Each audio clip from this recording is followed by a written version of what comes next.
ನಮಸ್ಕಾರ ಸ್ನೇಹಿತರೆ, ಸಮಗ್ರ ಅಭಿವೃದ್ಧಿ ಜನಸೇವಾ ಕೇಂದ್ರ ಯೂಟ್ಯೂಬ್ ಚಾನಲ್ಗೆ ಸ್ವಾಗತ. ಸ್ನೇಹಿತರೆ, ಈ ಒಂದು ವಿಡಿಯೋದಲ್ಲಿ ನಾನು ಕರ್ನಾಟಕ ಪರೀಕ್ಷಾ ಪ್ರಾಧಿಕಾರದಿಂದ 708 ಹುದ್ದೆಗಳ ನೇಮಕಾತಿಗೆ ಅರ್ಜಿ ಆಹ್ವಾನಿಸಿದ್ದಾರೆ. ಯಾವ ಹುದ್ದೆಗಳಿಗೆ ಅರ್ಜಿ ಆಹ್ವಾನಿಸಿದ್ದಾರೆ ಮತ್ತು ಏನೆಲ್ಲ ದಾಖಲೆಗಳು ಬೇಕು, ಕೊನೆಯ ದಿನಾಂಕ ಯಾವಾಗ ಎಂಬುದರ ಬಗ್ಗೆ ಸಂಪೂರ್ಣ ಮಾಹಿತಿ ನೀಡುತ್ತೇನೆ.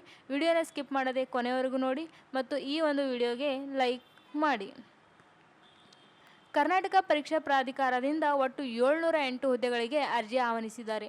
ಅವು ಯಾವುವು ಅಂದರೆ ಬೆಂಗಳೂರು ಅಭಿವೃದ್ಧಿ ಪ್ರಾಧಿಕಾರ, Karnataka soaps and detergent limited, Rajiv Gandhi ಆರೋಗ್ಯ ವಿಜ್ಞಾನಗಳ ವಿಶ್ವವಿದ್ಯಾಲಯ, ಕಲ್ಯಾಣ ಕರ್ನಾಟಕ ರಸ್ತೆ ಸಾರಿಗೆ ನಿಗಮ, ವಾಯುವ್ಯ ಕರ್ನಾಟಕ ರಸ್ತೆ ಸಾರಿಗೆ ಸಂಸ್ಥೆ, ಕೃಷಿ ಮಾರಾಟ ಇಲಾಖೆ, ತಾಂತ್ರಿಕ ಶಿಕ್ಷಣ ಇಲಾಖೆ, ಶಾಲಾ ಶಿಕ್ಷಣ ಇಲಾಖೆ ವತಿಯಿಂದ ಹಲವಾರು ಹುದ್ದೆಗಳಿಗೆ ಅರ್ಜಿ ಆಹ್ವಾನಿಸಿದ್ದಾರೆ.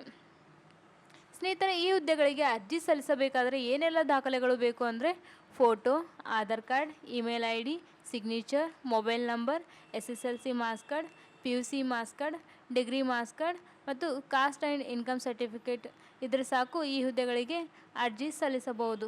ಸ್ನೇಹಿತರೆ, ಈಗಾಗಲೇ ಅರ್ಜಿ ಪ್ರಾರಂಭವಾಗಿದೆ. ಕೊನೆಯ ದಿನಾಂಕ 14/11/2025. ಸ್ನೇಹಿತರೆ, ನೀವೇನಾದರೂ ಈ ಹುದ್ದೆಗಳಿಗೆ ಅರ್ಜಿ ಸಲ್ಲಿಸಬೇಕು ಅಂದುಕೊಂಡ್ರೆ ಆಳಂದ್ ಚೆಕ್ ಪೋಸ್ಟ್ ಹತ್ತಿರ ಇರುವ ಸಮಗ್ರ ಅಭಿವೃದ್ಧಿ ಜನಸೇವಾ ಕೇಂದ್ರಕ್ಕೆ ಬಂದು ಭೇಟಿ ನೀಡಿ, ನಿಮಗೆ ಅರ್ಜಿ ಹಾಕಿಕೊಡಲಾಗುವುದು. ಸ್ನೇಹಿತರೆ, ಇದೇ ರೀತಿ ನಾನು ನಿಮಗೆ ಉದ್ಯೋಗದ ಬಗ್ಗೆ ಮಾಹಿತಿ ನೀಡುತ್ತಾ ಇರ್ತೇನೆ. ನೀವು ನಮ್ಮ ಯೂಟ್ಯೂಬ್ ಚಾನಲನ್ನು ಸಬ್ಸ್ಕ್ರೈಬ್ ಮಾಡಿಕೊಂಡಿಲ್ಲ ಅಂದರೆ ಈ ಕೂಡಲೇ ಸಬ್ಸ್ಕ್ರೈಬ್ ಮಾಡಿಕೊಳ್ಳಿ. ಧನ್ಯವಾದಗಳು.